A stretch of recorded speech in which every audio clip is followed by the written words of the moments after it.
Magbibigay ng talumpati si Senadora Miriam Defensor Santiago kaugnay ng kanyang pagtakbo sa pagkapangulo sa eleksyon sa 2016. Panoorin po natin.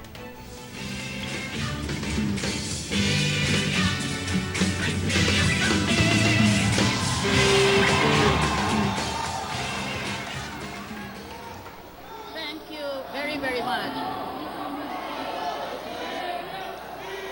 Thank you for coming here tonight.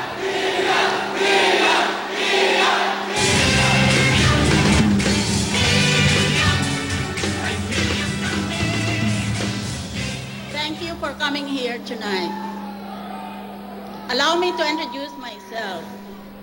I am the person who is seeking to run for public office next year. But because of this, at least one person on the internet has voiced her urgent wish that I should die before 6 years. It is up to you whether to accommodate the macabre wishes of that person. But as for me, I tell you today, I have passed through the hardest of all physical trepidations and hardships known to man. Cancer is not an easy disease to have. And still, thereafter, I decided after consultation with my panel of doctors from St. Luke's Hospital that it should be up to me to decide on whether or not I should campaign for president again.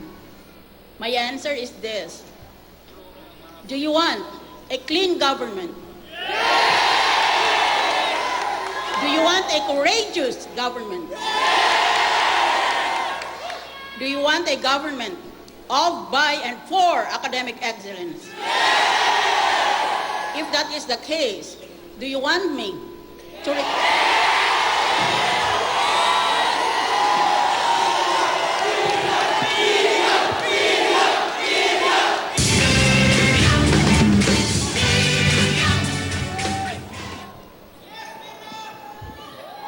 Alam mo, napansin ko sa Senado, hindi naman pala mahirap na ipunin ang pera ng gobyerno. Ang problema lang sa atin, sa bansa nating ito ay una, ang nagsasalita, yun din ang magnanakaw.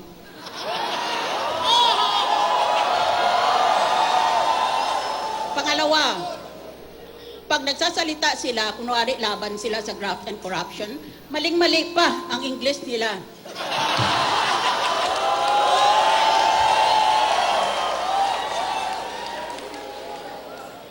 At pangatlo, ninanakaw nilang pera ng gobyerno para pag nakuha nila lahat ng pera, ibibili nila uli ng boto ng taong bayan. At sa ganung paraan, wala nang katapusan ang pagnakaw ng ating pera. This must stop.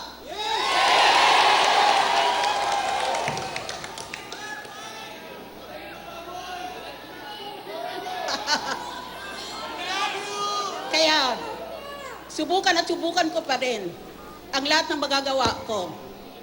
Itong tumatanda na ako.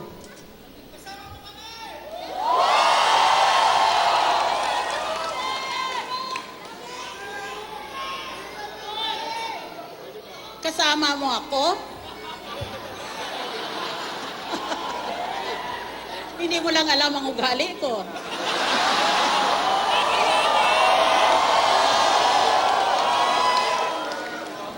Basta ako, isigip at isigip itong aking laban sa ating bansa. Nag-eskwela ako sa Amerika, nag-eskwela ako sa England. Kung saan-saan ako nag-eskwela. Hindi ako tatanggap na matatalo ako ng anupang bansa. Tayo ang magaling.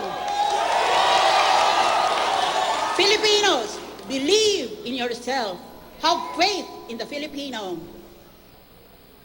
For, as poetry says, it matters not how straight the gate, how charged with punishments the scroll.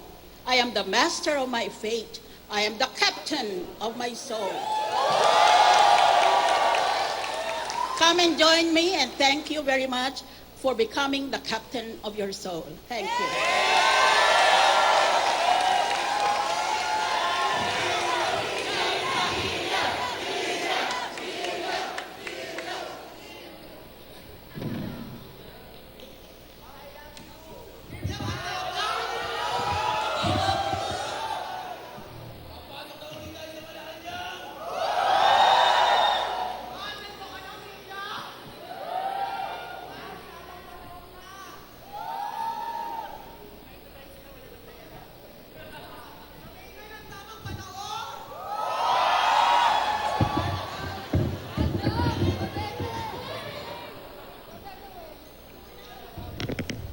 Now we will have our picture taking with our next president, Miriam Defensor Santiago.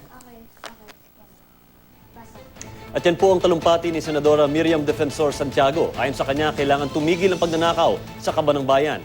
Hinimok din niya mga Pilipino na magtiwala at maniwala sa sarili. At yan